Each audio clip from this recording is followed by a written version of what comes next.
they say 1/4 as well. These seeds are definitely a lot kind of finer ones here than the basil.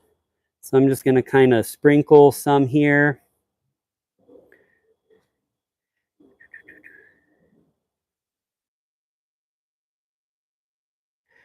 And I'm probably putting more seeds than what I need to in each of these trays if I was to transplant these outside. But that's where thinning comes into play. Often, the name of the game is grow enough so you can thin down to what you want. For example, in your packet there, I kind of have like a list of how many plants per person you need to grow different things. Now, it's kind of arbitrary. It's a website I found, and or a few websites that I kind of based it off of. But if you needed 10 per person, you're going to start by growing at least 15 for that person, and then you'll probably thin it down to what you have left. So I have some vermiculite here. This is vermiculite, kind of like, so one option is to take something like this and kind of throw it over the top. Vermiculite will help keep the moisture in there and also kind of create that 1/4 inch barrier. So that's one option that you can try. Another thing, you're like, well, I don't want to buy multiple products. You can just do, like, you can just reuse some of your soil that you over here. Now, things to keep in mind when doing soil. Like I said, this does not actually have actual dirt soil in it. It doesn't have sand, silt, or clay. It is just peat moss. The reason why that is there's a disease called dampening off that is really, it's a killer of a lot of seeds. A lot of people have problems with it. And dampening off is caused by a few different kind of bacteria and fungal disease strains. There's lots of different kind of strains out there, but they are soil-borne products.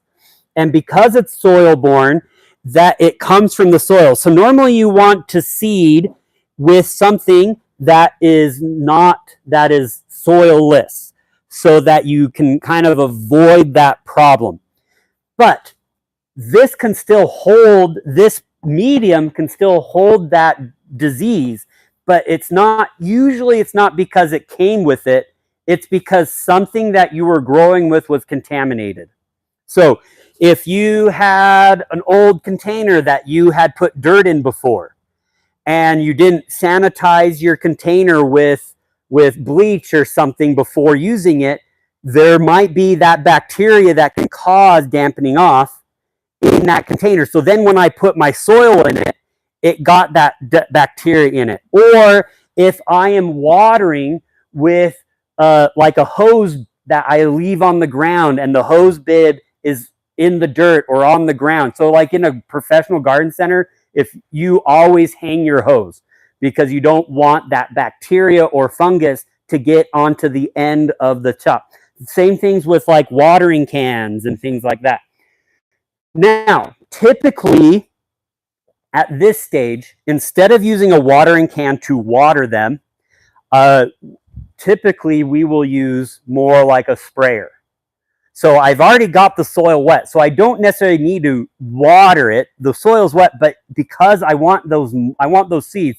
Seeds take moisture. They need to absorb that moisture to get going. So I will usually take something like this.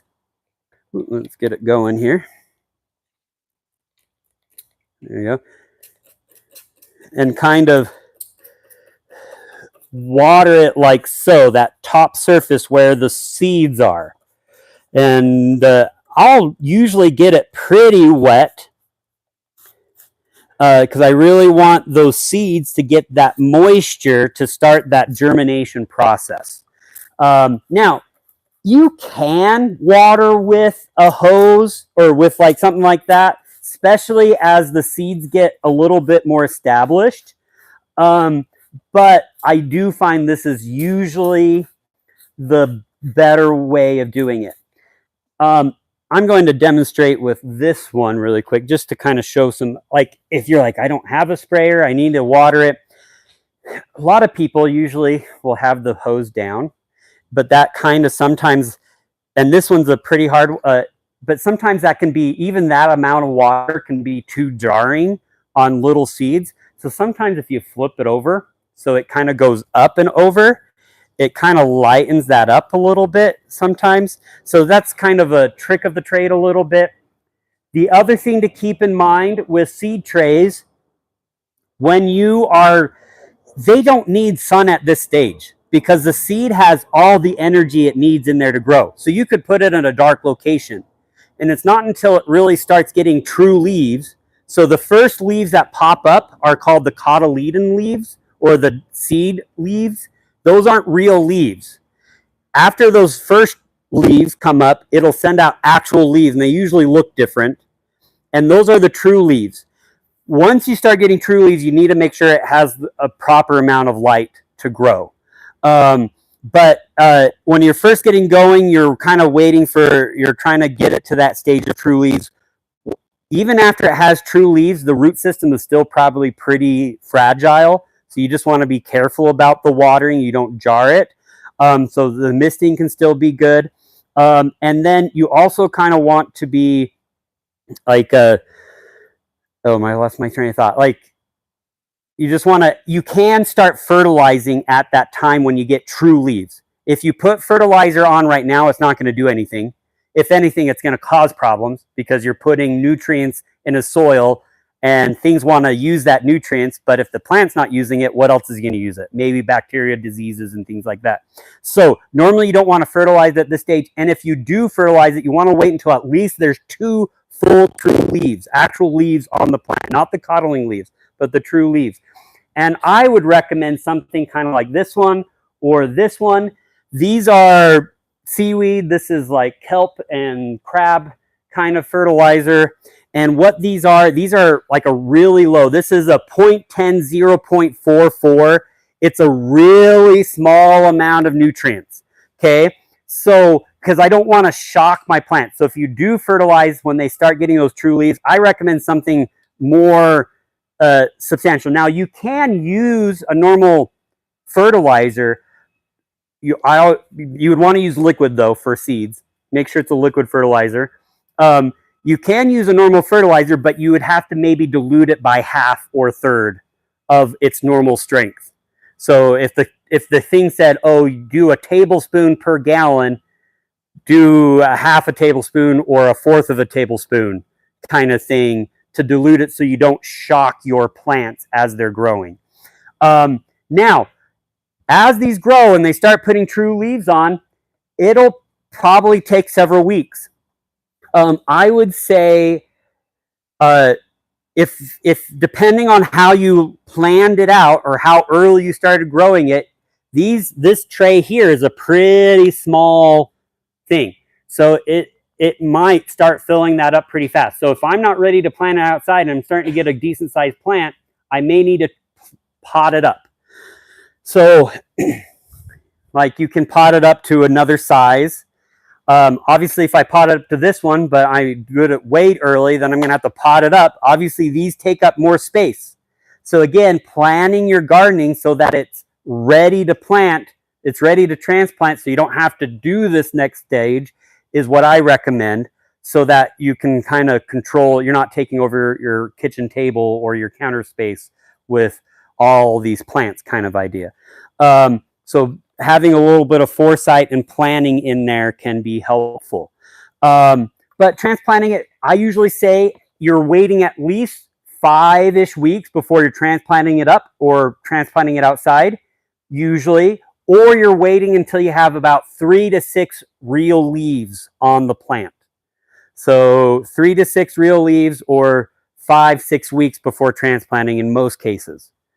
Some plants grow faster than others, so you might get that like more leaves more quickly, so you don't have to wait as long. But so those are some guidelines on how to maybe go about doing planting.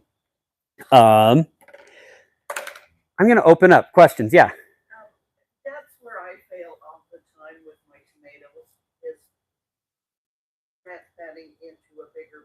Uh-huh. Are there tricks? So tomatoes specific, well, so first of all, a lot of times when people grow in shades like this, they get too aggressive trying to get it out of the tray. It is better to cut or break, or I usually try to push up from the bottom and kind of, it destroys the tray, so it's not meant to be used over and over unless you have some really heavy duty ones. You can maybe use multiple times, but you're just trying to be as gentle on that root system as possible. Tomatoes specifically, the little hairs on the stems can be new roots.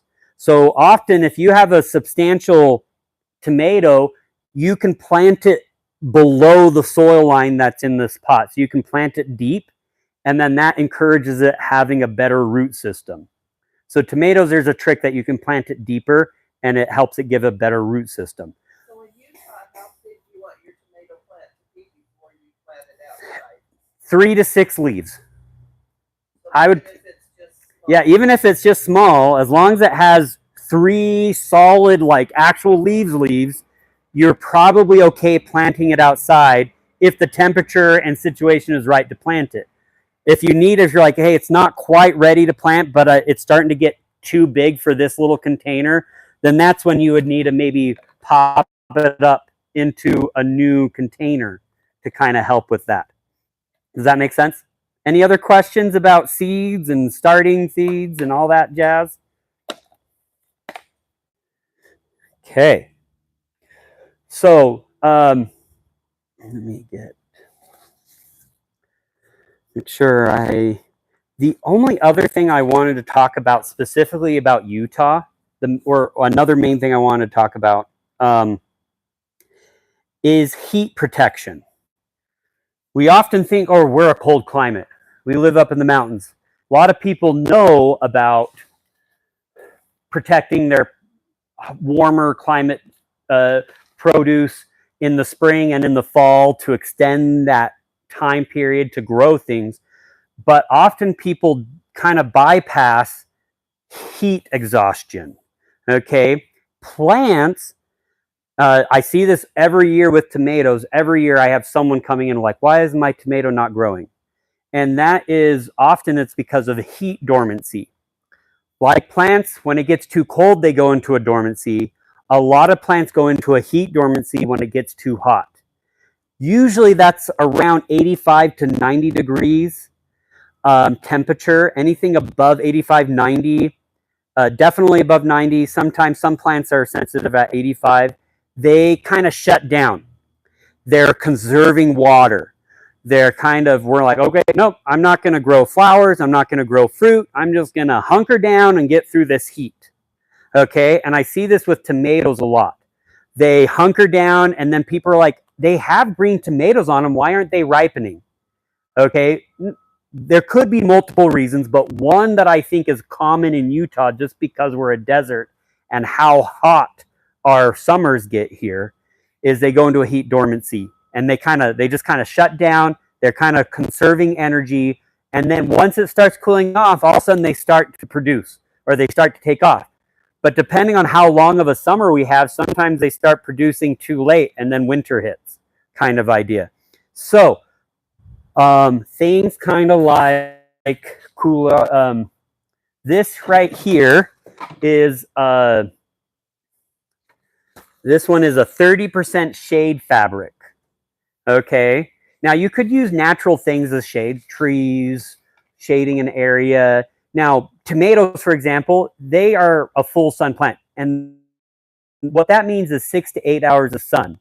So as long as you're getting that 6 to 8 hours of sun, you're fine to shade it. It's fine to get shade. Okay. Same with peppers. Peppers often the pepper themselves will get sun bleached, and so a lot of times people will prune peppers so that the pepper is always underneath a leaf, so that the leaf shades the pepper itself, so you don't get those blotchy peppers. But or you could use something kind of like this during the hot part of the day, and 30% shade usually will cool down an area about 5 to 10 degrees. A 50% shade fabric will usually bring temperature down by 10 to 15 degrees. Okay.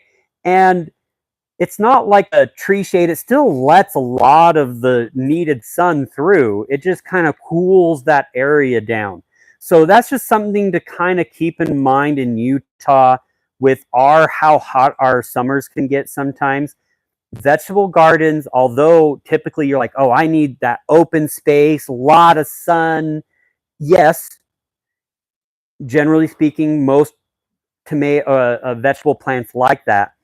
But things like this can help. Also with some of your cool season crops like lettuces.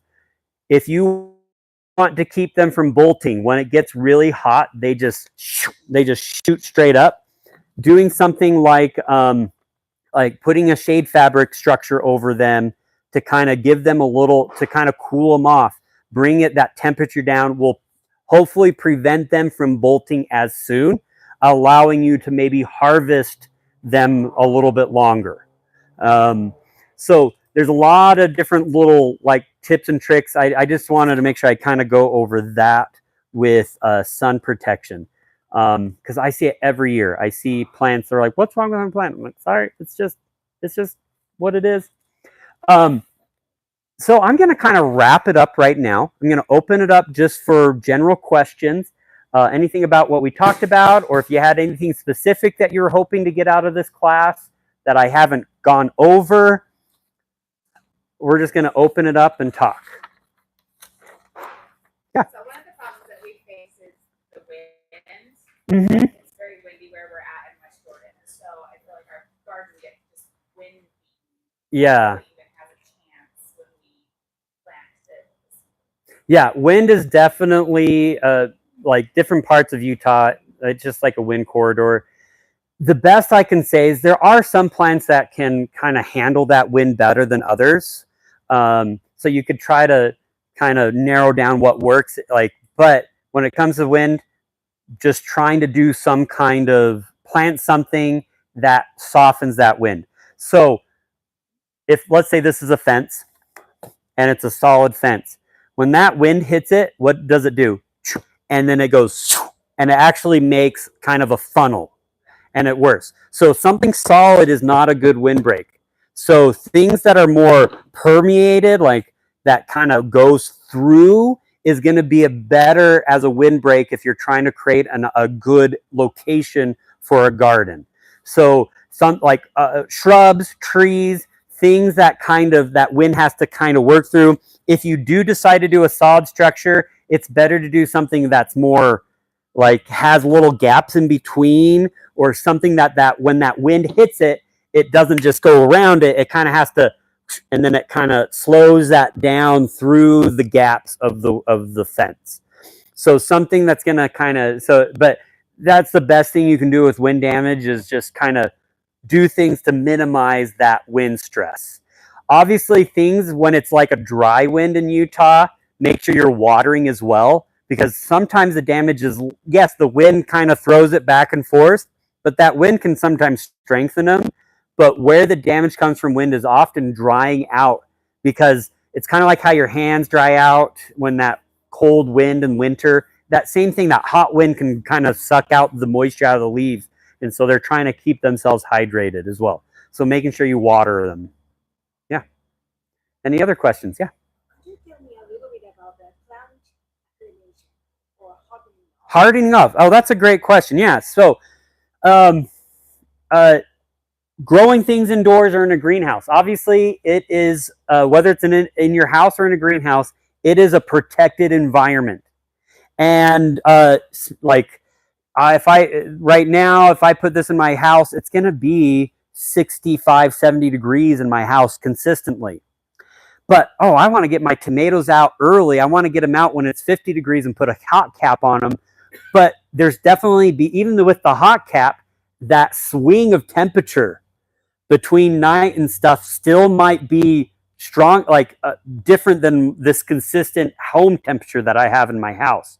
And so sometimes what that is when you put it straight outside, it kills them, or it shocks them enough that they just never recover.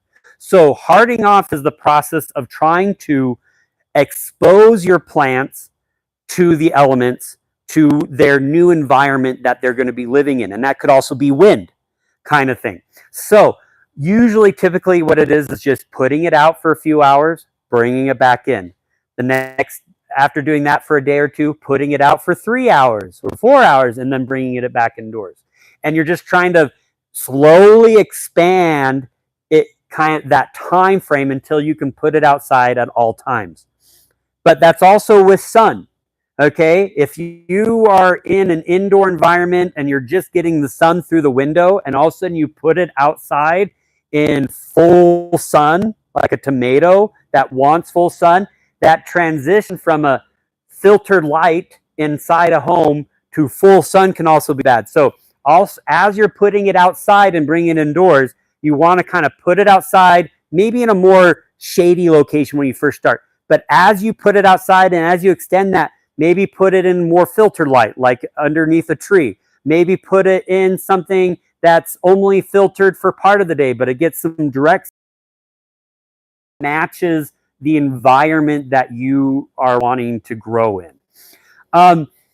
Depending on how much of the swing is, like how cold it is outside versus how warm it is in your house, the process may need to be longer. But if your indoor temperature and your outdoor temperature are a little bit more similar, then you could probably quickly.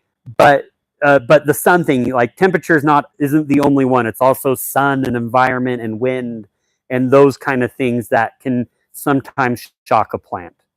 So you're just trying to get it used to those things. Just kind of put it out, bring it in, put it out longer, bring it in, put it out longer, bring it in. Does that answer your question? One more question. Yeah. If the severe weather 2 or 3 days, so I have to put those seedlings inside of the house, and then next day is sunny day. So maybe do I need to start from the day 1 or? No, but like I said, you're not just trying to acclimate it to the sun. You're also trying to acclimate it to the temperature, to the wind, to the different elements that are out there. So even if it's stormy outside, that might be something that can help it transition. Now, if it's like over the top and it's like too much of a transition and the plant's not used to it, maybe bring it indoors kind of thing. Does that make sense? Because you don't want to like hurt them per se, but I think you don't necessarily need to start over at day 1 getting it acclimated if you've already started that process. Like there's always nuance, but depending on how the weather is and stuff. Okay, any other questions? Can you plant a seed in too big a pot, like that bigger pot that you got there? If you started a tomato or a squash in that, is that too big a pot? No. Generally speaking, I would say no. Especially with tomatoes, I think you're fine starting in a bigger container. Some plants, obviously, some of these seeds are really small. And when it's in a bigger container, sometimes it could be harder to know where the seed actually is growing. But normally, if it was like tomatoes, I'd probably do 3 or 4, like 3 seeds in here. And then once I saw whatever the main one that was really doing well, I would thin it out to 1. So it kind of flew. The main thing is like, how many tomatoes are you growing? Are you growing 10 of them? Okay, 10 of them in this big container, that's going to take up a lot of space. Okay, where 10 of them, I can do 10 of them in almost 3 squares. So that takes up a lot of smaller space. So it just kind of depends on how much room you have to grow. But I think you're totally fine growing in something like this if you wanted to. There might be some things that might not be ideal growing. It might be better to kind of start something smaller just because you have better water control. You're not trying to water as much soil or as big of a surface area. You're kind of more trained in like a smaller area where the seeds are. So it might be easier to kind of, but things like this can dry out really easy. It always dries out on the edges faster than the ones in the middle. So if you're doing seed trays, make sure you kind of water as needed. If the outsides are drying out faster, but the middle looks good, just water the outside. That's the nice thing about one of these is you have that control. You're not just kind of doing a wash over the whole thing. You can like, okay, just these edges are drying out faster. I just gonna get those edges kind of thing. And so those are maybe pros and cons, but I think you're totally fine planting in a bigger container. I have one. Yeah. And maybe for after, because nobody has this problem, but 2 years ago,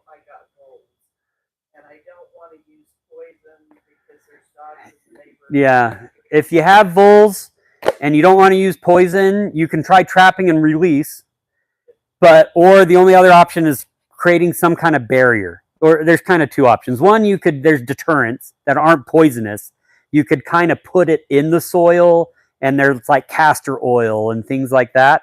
Or sometimes, but it usually only lasts so long. Eventually, it's going to kind of dissipate, and then the voles will come back, kind of thing, potentially. Some people will put it on the outside, and hopefully it kind of deters them. Some people like to grow companion plant with like onions, garlic. Those are kind of natural deterrents for some rodents. And because they're a bulb, they're underground. And so hopefully you plant some of those around some of the plants that they're going after, and maybe that'll deter them.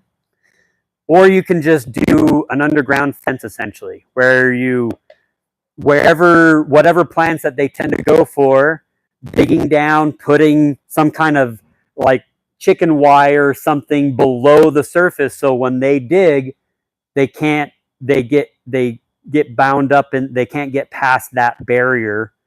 But that's more labor intensive to try something like that. So those are maybe some tips or tricks or things you could maybe try or do. Yeah. Okay. We still have 10 minutes if there's any last question. If not, we'll wrap it up, I think. And then I have one. SU Extension Service said last year that all of Utah reported that 80% of the propagation of the seeds did not work. There was overall generally just 20%. Do you know, is that because of the seeds? Is that because of planting wrong? But it was drought. I would have to read the article. I'm not sure. I don't remember reading that myself. Like I said, there's dampening off. So if you're planting directly in like the ground outside, that's a soil. And we had a fairly warm spring last year. Maybe those damping off kind of seeds were active, but there's so many potential reasons why. Are they using old seeds? Like seeds, as like they get older, their germination rate goes down. Dampening off in soil if it was planted directly in the ground. That's the nice thing about germinating in a seed tray, is you can get a plant started, and then when you transplant it, you have less likely that problem of dampening off. It could be temperature. Like maybe our typical time of planting is usually around Mother's Day. That's usually our so-called last frost date. But if we have a warm year like this, maybe we should have started earlier, and some of those plants just got too hot, like some of like peas and beans that like it cool, not beans, but peas that like it cooler to germinate. Maybe there was some problems there. I'd have to read the article. I'm not sure. Yeah. Okay, you're welcome to come. We'll call it good. You're welcome to come chat with me, or if you have any further questions. Thank you guys so much for coming out. This was really great. There is, like I mentioned before, there is that survey.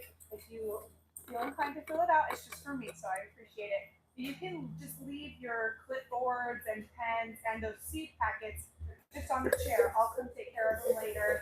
We do have some gifts for you guys. Oh, yes. So, yeah, we can... if you want one of these, you are welcome to have one. These have been in our... They just haven't sold. It's a kind of an interesting...